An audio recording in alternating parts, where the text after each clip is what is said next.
ഇപ്പോൾ വരുന്ന വളരെ പ്രധാനപ്പെട്ട വാർത്തയിലേക്ക്. രാഹുൽ മങ്കൂട്ടത്തിലെ 3 ദിവസത്തെ കസ്റ്റഡിയിൽ വിട്ട് തിരുവല്ല കോടതി. എന്തായാലും 7 ദിവസത്തെ കസ്റ്റഡിയാണ് പോലീസ് ആവശ്യപ്പെട്ടിരുന്നത്. പക്ഷേ 3 ദിവസത്തേക്ക് കസ്റ്റഡിയിൽ വിട്ടിരിക്കുന്നു. ഇനി ചോദ്യം ചെയ്യലുകൾ ഉണ്ടാകണം, അതോടൊപ്പം തെളിവെടുപ്പ് നടത്തണമെന്നൊക്കെ അന്വേഷണ സംഘം SIT ആവശ്യപ്പെട്ടിരുന്നു. പക്ഷേ 7 ദിവസത്തെ കസ്റ്റഡി വിടണമെന്ന ആവശ്യം ഉന്നയിച്ചെങ്കിലും 3 ദിവസത്തെ കസ്റ്റഡിയാണ് വിട്ടിരിക്കുന്നത്. രാഹുലിന്റെ അഭിഭാഷകരും വലിയ തരത്തിൽ തന്നെ ഇതിനെ എതിർത്ത് സംസാരിച്ചിരുന്നു. കസ്റ്റഡിയുടെ ആവശ്യം ഇല്ല എന്ന് അഭിഭാഷകരും വാദിച്ചിരുന്നു. പക്ഷേ കോടതി രാഹുൽ മങ്കൂട്ടത്തിലെ കസ്റ്റഡിയിൽ വിട്ടിരിക്കുകയാണ്. ഇപ്പോൾ വിശദാംശങ്ങളുമായി VS അനു ചേരുകയാണ് തിരുവല്ലയിൽ നിന്ന്. VS അനു, എന്തായാലും രാഹുൽ മങ്കൂട്ടത്തിൽ പോലീസ് കസ്റ്റഡിയിലേക്ക് പോവുകയാണ്. തീർച്ചയായും രുചീഷ്, രാഹുൽ മങ്കൂട്ടത്തിൻ്റെ 3 ദിവസത്തെ കസ്റ്റഡിയിലാണ് ഇപ്പോൾ തിരുവല്ല മജിസ്ട്രേറ്റ് കോടതി വിട്ടിരിക്കുന്നത്. 16-ാം തീയതി രാഹുലിൻ്റെ ജാമ്യാപേക്ഷ പരിഗണിക്കും. ഇതിൽ ഏറ്റവും പ്രധാനപ്പെട്ട കാര്യം 7 ദിവസമായിരുന്നു അന്വേഷണ സംഘം രാഹുലിൻ്റെ കസ്റ്റഡിയിൽ ആവശ്യപ്പെട്ടതെങ്കിൽ 3 ദിവസത്തെ കസ്റ്റഡിക്ക് വിട്ടുകൊണ്ട് ഇപ്പോൾ തിരുവല്ല മജിസ്ട്രേറ്റ് കോടതിയുടെ ഉത്തരവ് ഉണ്ടായിരിക്കുന്നു. അല്പസമയത്തിനകം തന്നെ രാഹുലിനെ ഇവിടെ നിന്നും ഈ പറയുന്ന പത്തനംതിട്ട എയർ ക്യാമ്പിലേക്ക് കൊണ്ടുപോകാനുള്ള സാധ്യതയാണ് ഉള്ളതെന്നാണ് നമുക്ക് മനസ്സിലാക്കാൻ വേണ്ടി സാധിക്കുന്നത്. രാഹുൽ മങ്കൂട്ടത്തിലെ 3 ദിവസത്തെ കസ്റ്റഡിയിൽ വിട്ടിരിക്കുന്നു എന്നുള്ളതാണ് ഏറ്റവും പ്രധാനപ്പെട്ട കാര്യം. ഇതിൽ അന്വേഷണ സംഘം പറഞ്ഞത് ഈ നിലവിൽ രാഹുലിന്റെ ഫോൺ പിടിച്ചെടുത്തിട്ടുണ്ട്. ഇത് കൂടാതെയുള്ള ചില ഡിജിറ്റൽ ഡിവൈസുകൾ കൂടി കണ്ടെത്തേണ്ടതുണ്ട്. മാത്രമല്ല വിശദമായി ചോദ്യം ചെയ്യുകയും ഇതുമായി ബന്ധപ്പെട്ട തെളിവുകൾ ശേഖരിക്കേണ്ടതുമുണ്ട്. അതുകൊണ്ട് തന്നെ 3 ദിവസത്തെ കസ്റ്റഡി വേണം എന്നുള്ള ഒരു വാദം പ്രത്യേക സംഘം അല്ലെങ്കിൽ പ്രോസിക്യൂഷൻ കോടതിയുടെ മുമ്പിലേക്ക് ഉന്നയിച്ചു. കോടതി അത് അനുവദിച്ചിട്ടുമുണ്ട്. ഇത് ഏറ്റവും പ്രധാനപ്പെട്ട പ്രതിഭാഗം ഉന്നയിച്ച പ്രധാനപ്പെട്ട വാദങ്ങൾ, ഇത് രാഷ്ട്രീയ പ്രേരിതമായ കേസാണ്.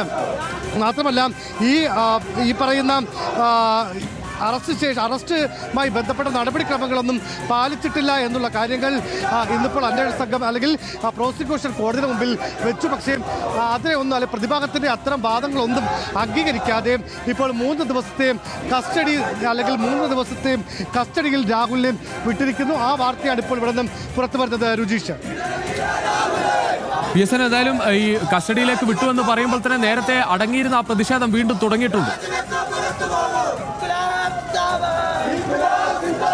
തീർച്ചയായും പ്രതിഷേധം വീണ്ടും തുടങ്ങിയിരിക്കുന്നു. പ്രത്യേകിച്ച് ഈ പറയുന്ന വീണ്ടും അതായത് കേസ് നേരത്തെ പരിഗണിക്കുന്ന സമയത്തും രാഹുലിനെ ഇവിടെ കൊണ്ടുവരുമ്പോഴും വലിയ തരത്തിലുള്ള പ്രതിഷേധം ഉണ്ടായിരുന്നു. എന്നാൽ ഇപ്പോൾ വീണ്ടും പ്രതിഷേധത്തിലേക്ക് ഈ പറയുന്ന പ്രവർത്തകരടക്കം കടന്നിരിക്കുന്നതാണ് നമുക്കിവിടെ കാണാൻ കഴിയുന്നത്.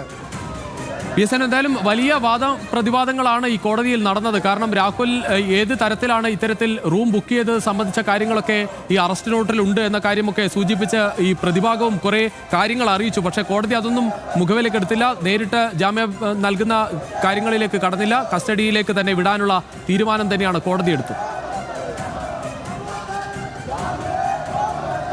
തീർച്ചയായും രാഹുലിനെ പ്രധാനമായും ഈ പ്രതിഭാഗം ഉന്നയിച്ച പ്രധാനപ്പെട്ട കാരണങ്ങൾ ഇത് ഒന്നാമതായി രാഷ്ട്രീയ പ്രേരിതമായ കേസാണ് എന്നുള്ളതാണ് ഇതിൽ ഏറ്റവും പ്രധാനമായി അവർ ഉന്നയിച്ച കാര്യം. മാത്രമല്ല ഇതിൽ മറ്റൊരു കേസ് അല്ലെങ്കിൽ കോടതി നോട്ട് ടു അറസ്റ്റ് പറഞ്ഞിട്ടുണ്ട് എന്ന് പറയുന്നു. മാത്രമല്ല മറ്റൊരു കേസിൽ കോടതി ജാമ്യം നൽകിയിട്ടുണ്ട് എന്ന് പറയുന്നു. പക്ഷേ അല്ലെങ്കിൽ പ്രോസിക്യൂഷൻ പറഞ്ഞത് ഇതൊക്കെ മറ്റു കേസുകളിലാണ്, ഈ കേസിൽ അങ്ങനെ ഒന്നുമില്ല. അതുകൊണ്ട് തന്നെ ഈ കേസിൽ വിശദമായ വാദം കേൾക്കലും വിശദമായ തെളിവെടുക്കലും അടക്കമുള്ള നടപടികൾ വേണം. അതുകൊണ്ട് രാഹുലിന്റെ കസ്റ്റഡിയിൽ വേണം എന്നുള്ളത് തന്നെയാണ് പ്രോസിക്യൂഷൻ മുന്നോട്ട് വെച്ചത്. ഏറ്റവും ഒടുവിൽ ഈ നേരത്തെ കസ്റ്റഡി അപേക്ഷയിൽ 7 ദിവസമാണ് ആവശ്യപ്പെട്ടതെങ്കിൽ കോടതിയിൽ ഫ്ലോറിൽ ഇന്ന് ഈ പ്രോസിക്യൂട്ടർ 3 ദിവസത്തെ കസ്റ്റഡിയാണ് ആവശ്യപ്പെട്ടത്. ആ 3 ദിവസവും രാഹുലിനെ കസ്റ്റഡിയിൽ വിടാൻ വേണ്ടി ഇപ്പോൾ തിരുവല്ല മജിസ്ട്രേറ്റ് ഉത്തരവായിരിക്കുന്നു. രുചീഷ്, VS അനു, ഇനി കുറേ ചോദ്യം ചെയ്യലുകളുണ്ട്. കാരണം നേരത്തെ കണ്ടെത്തിയ സാങ്കേതിക തെളിവുകളും മറ്റു കാര്യങ്ങളും ഒക്കെ കൂടുതൽ പരിശോധനയ്ക്ക് വിധേയമാക്കേണ്ടതുണ്ട്. ഫോണ് അത് പിടിച്ചെടുത്തിട്ട് പോലും അതിൻ്റെ സംബന്ധിച്ച പരിശോധന ഒരു ഭാഗത്ത് നടത്തണം. അതിനുശേഷം അതിൽ നിന്ന് കിട്ടുന്ന വിവരങ്ങൾ കൂടി ഉൾപ്പെടുത്തി രാഹുലിനെ കൂടുതൽ ചോദ്യം ചെയ്യലുകൾക്ക് വിധേയമാക്കണം. മറ്റെന്തെങ്കിലും തെളിവെടുപ്പ് ആവശ്യമെങ്കിൽ അതുകൂടി നടത്തണം. അതിനാണ് ഈ 3 ദിവസം. പക്ഷേ അതും ഇത്തരത്തിൽ പ്രതിഷേധം തുടരുകയാണെങ്കിൽ കുറച്ചുകൂടി പണി ഉണ്ടാകും പോലീസ്.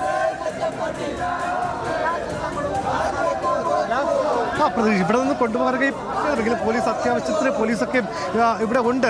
അപ്പോൾ അതുകൊണ്ട് തന്നെ മറ്റു പ്രശ്നങ്ങളെല്ലാം ഇവിടെ നിന്ന് ഉടൻ തന്നെ രാഹുലിനെ ഇവിടെ നിന്ന് ഒരുപക്ഷെ നമ്മൾ പ്രതീക്ഷിക്കുന്നത് പത്തനംതിട്ട ക്യാമ്പിലേക്ക് കൊണ്ടുപോകുമെന്നാണ് നമുക്ക് അറിയാൻ വേണ്ടി കഴിയുന്നത്. രുചീഷ്, ശരി വി എസ് അനു, എന്തായാലും വലിയ പ്രതിഷേധം കോടതിക്ക് പുറത്ത് നടക്കുകയാണ്. അതിനിടയിൽ എന്തായാലും രാഹുലിനെ 3 ദിവസത്തെ കസ്റ്റഡിയിലാണ് ഇപ്പോൾ വിട്ടിരിക്കുന്നത്. വലിയ വാദപ്രതിവാദങ്ങളാണ് കോടതിയിൽ നടന്നത്.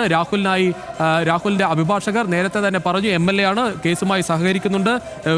നേരത്തെ തന്നെ കസ്റ്റഡിയിൽ പോലീസ് അറസ്റ്റ് ചെയ്തതിന് ശേഷം ആവശ്യത്തിന് സമയം കസ്റ്റഡിയിൽ ഉണ്ടായിരുന്നു, ചോദ്യങ്ങൾക്കൊക്കെ സഹകരിച്ചിട്ടുണ്ട്. എന്തായാലും ആ കാര്യങ്ങളൊക്കെ അറിയിച്ചെങ്കിൽ കൂടി കോടതി 7 ദിവസത്തെ കസ്റ്റഡിയായിരുന്നു പ്രോസിക്യൂഷൻ ആവശ്യപ്പെട്ടത് എങ്കിൽ കൂടി കോടതി അത് 3 ദിവസത്തെ കസ്റ്റഡിയിലേക്ക് വിട്ടിരിക്കുന്നു. എന്നാലും 3 ദിവസം കസ്റ്റഡിക്ക് ശേഷം 16-ാം തീയതി വീണ്ടും രാഹുൽ മാങ്കൂട്ടത്തിൽ കോടതിയിൽ ഹാജരാക്കേണ്ടതുണ്ട്.